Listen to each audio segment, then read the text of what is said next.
Mau teriak-teriak tapi disumpel kain itu mulutnya. Gue umpetin mana nih? Di mana nih mayat? Gue biarin di sini. Tauan gue. Itulah kenapa gue jadi sangat penasaran.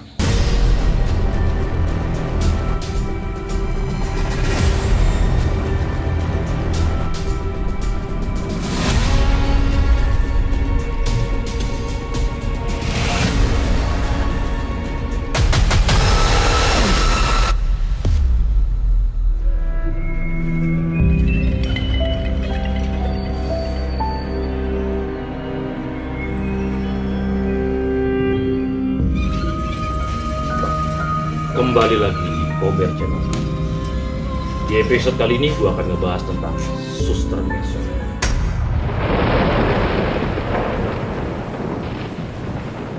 Kisah Suster Ngesot udah banyak diangkat di layar lebar, di layar pertelevisian, dengan berbagai macam versi. Tapi kali ini gue akan ceritain ke lo semua kisah sebenarnya Suster Ngesot.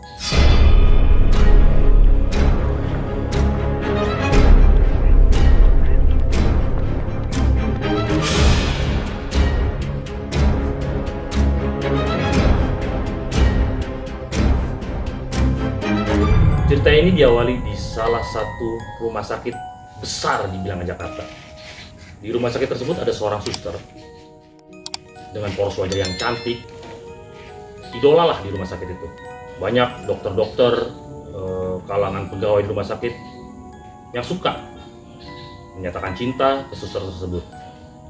Ada seorang dokter jaga yang diam-diam juga menyukai suster tersebut.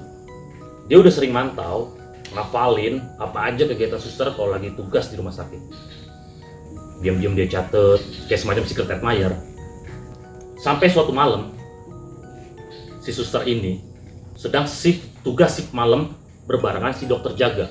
Dokter jaga udah tahu dia bakalan ini. Dan dia sudah mantau dan dia sudah merencanakan pokoknya malam ini gua harus ngedapetin itu suster apapun caranya. Hingga pada sebuah tempat nih, lorong, suster itu lagi jalan sendiri tengah malam. Dokter ini yang udah mantau, yang udah tahu kebiasaan si suster, ikutin, lalu diam-diam nyekap si suster. Si suster langsung ditarik, dibekep, dibawa ke kamar mandi. Wah, susternya teriak-teriak. Mau teriak-teriak tapi disumpel kain itu mulutnya. Tolong, tolong. Wah, udah gak bisa ngapa-ngapain. Perkosalah si suster. Selesai diperkosa, si dokter ini panik. Dia kayak semacam baru sadar. Anjrit, udah ngelakuin pemerkosaan nih. Nggak mungkin gue biarin kayak gini aja. Gue harus ngilangin bukti. Karena dia takut ketahuan. Akhirnya dibunuhlah suster itu. Selesai dibunuh, dia panik lagi. Gue umpetin mana nih? Di mana nih mayat? Gue biarin di sini. Ketahuan gue. Dibawalah mayatnya itu. Dia berencana untuk nguburin mayat itu di pekarangan. Salah satu tempat lah di rumah sakit. Gali lubang, gali. Pas dia udah gali, dimasukin tuh mayatnya, ternyata nggak muat mayatnya. Wah, dia tambah bingung. Nggak mungkin nih, gue biarin kakinya nongol nih. Dilipat juga tetap kelihatan karena dia gali lubangnya tuh nggak terlalu dalam, cetek gitu. Mungkin karena panik, mungkin karena takut ada orang lihat. Wah, dia bingung nih, gue mesti gimana nih? Gali lagi makan waktu, dia harus angkat lagi tuh mayat. Dia harus gali lagi, wah nggak mungkin. Akhirnya, ya karena emang dasarnya psycho kali ya, dipotong men kakinya, dipotong, dia ambil gergaji, ya dia dokter lah, dia tahu lah mana alat untuk potong tulang kayak gitu segala macam, diambil alatnya, dipotong itu kakinya. Jadi semi mutilasi lah, mungkin kalau mutilasi yang kita tahu dipotong, tapi ini enggak nih yang kakinya aja supaya mayatnya itu muat. Dipotong kakinya, seret, kubur. Nah, kakinya ini ternyata dia bingung lagi, biarpun cuma kaki tetap akhirnya kan bau busuk ya. Sedangkan udah mulai pagi waktu itu, udah mulai subuh lah, keramaian, udah mulai banyak keramaian di sekitaran rumah sakit. Dia panik, sepanik-paniknya. Dan kebetulan pada saat itu dia berada di sebuah laboratorium, ruangan laboratorium.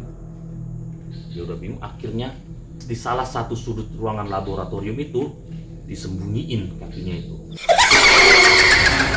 Tapi nggak ada yang pernah tahu, nggak ada yang pernah bisa mengungkap sampai sekarang.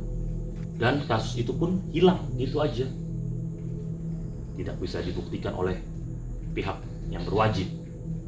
Jadi yang mereka ketahui, suster tersebut menghilang entah kemana. Semenjak saat itu, teror-teror mulai berdatangan di rumah sakit. Terornya itu berbentuk sesosok arwah suster yang berjalan mengesot. Dan itu yang akhirnya diketahui sosok suster tersebut adalah suster yang dibunuh diperkosa itu. Karena apa? Karena dia mencari kakinya sebenarnya. Kakinya yang dipisahkan dari badannya, disembunyikan oleh si dokter jaga ini, entah di mana. Ternyata sekarang kita udah tahu itu ada di ruangan laboratorium itu. Dan menariknya, gue sendiri pernah mengalami teror dari suster ngesot tersebut. Itulah kenapa gue jadi sangat penasaran apa sih suster ngesot itu, dan gue coba cari tahu kenapa bisa ada suster ngesot itu. Jadi gini, waktu itu gue di rumah sakit yang nggak bisa gue sebutin identitasnya, nggak mungkin, karena bisa merusak citra rumah sakit tersebut. Gue lagi nungguin nyokap gue lagi sakit di salah satu ruang rawat inap. Malam-malam gue berusaha pengen ngerokok deh. Gue masuk lift, gue pencet G tuh, ground. Berarti kan lantai dasar ya. Itu ketutup. Teng, turun. Baru sampai lantai 2, itu lift berhenti. Tak. Ya gue pikir ya wajar-wajar aja ya. Ya mungkin ada orang lain yang pengen naik lift juga, makanya dia berhenti di lantai 2. Begitu pintu kebuka, gelap men. Itu lantai gelap banget. Wah, kaget gua. Sempet kebuka lumayan rada lama tuh, gua mundur kan. Kok gelap begini? Gua lihat ada keterangannya lantai 2 itu adalah poli rawat jalan. Oh iya jelas gelap. Karena poli rawat jalan itu palingnya sampai sore udah kelar, udah tutup. Tapi gue coba cek, mungkin ada petugas yang habis bersih-bersih atau apalah. Gue ngelongok, gue jalan pelan. Gue takutnya itu lift tertutup waktu orang mau naik kan gue gak enak. Kesannya gue buru-buru gitu. Gue ngelongok nih ke kiri, ke kanan, nggak ada siapapun men. Gelap, ya gimana sih ruangan kosong gitu. Nggak ada orang. Wah, buru-buru gue tutup deh. Jiper kan gue tuh, set. Tutup tak, gue mundur. Pintu mulai ketutup nih, set.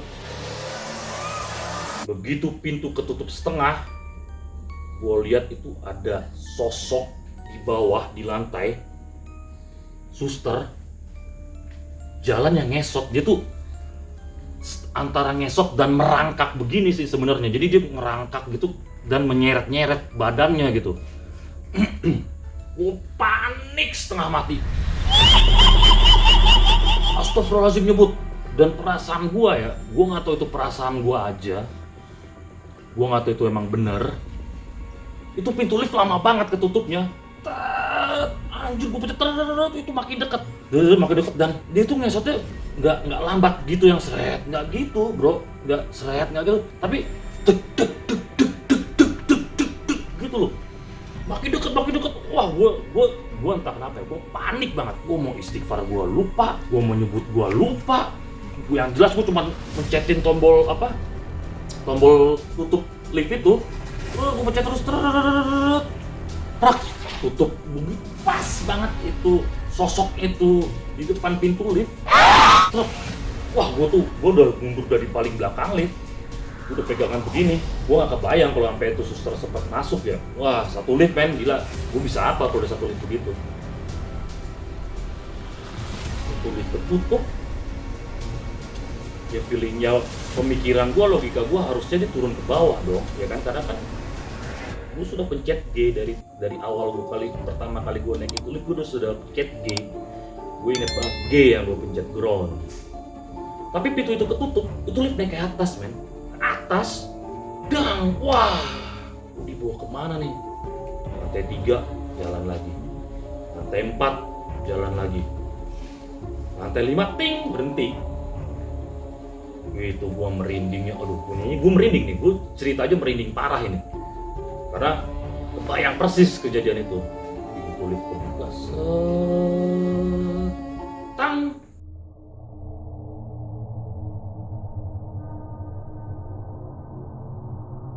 Nggak ada apa-apa sih men. Rak, ya cuman gue masih jiper. Astagfirullah, alhamdulillah nggak ada apa-apa. Ngeri banget gue. Tapi emang di situ pun gue nggak tahu itu lantai apa, khusus untuk apa rawat inap juga atau lantai, ya gue nggak tahu lah lantai apa lah di situ. Cuman gue udah nggak kepikiran apapun.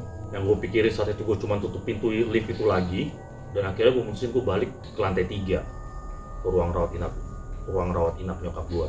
Gue pencet, turun itu lift, buka di lantai 3 untungnya. Kondisi gue masih setengah parno lah saat itu ya kan. Wah, gue buru-buru turun, tapi udah rada tenang karena ngeliat masih banyak orang kan di situ, masih ada kehidupan. Gue buru-buru masuk ke ruangan nyokap gue, dan gue bingung pada saat itu gue mau ngapain ya. Udahlah, akhirnya gue mutusin untuk tidur. Gue tidur kebetulan tuh di tempat tidurnya nyokap gue. Jadi nyokap gue itu kan di dalam ruangannya nyokap gue itu ada sekitar 4 tempat tidur nyokap gue. Terus depannya tuh ada pasien lagi. Nah, yang sebelahnya nyokap gue persis ini kosong. Ya gue putusin untuk tidur di situ. Karena yang keluarga pasien yang lain kayaknya udah bawa kasur selimut sendiri gitu kan, mereka tidur di sebelah keluarganya mereka masing-masing. Nah, gue nggak bawa. Nah, kebetulan tuh kosong. Ya udahlah, gue akhirnya tidur di situ. Gue mulai rebahin badan dan emang setiap malam ruang rawat inap itu yang kamar nyokap gue selalu dimatiin karena permintaan salah satu pasien untuk dimatiin ruangannya. Agak mencekam sih emang ketika dimatiin itu, dia agak gelap gitu kan. Gue tidur gelisah, kanan kiri. Akhirnya gue mutusin untuk madep ke arah nyokap gue. Begitu gue tidur miring mengarah ke arah nyokap gue, kan gue ngeliat itu setengah gue sadar, setengah gue tidur deh tuh. Entah kenapa tiba-tiba gue ngeliat ke arah kolong tempat tidur nyokap gue. Begitu gue ngeliat ke arah kolong tempat tidur nyokap gue, suster ngesotnya ngikutin gue ke situ.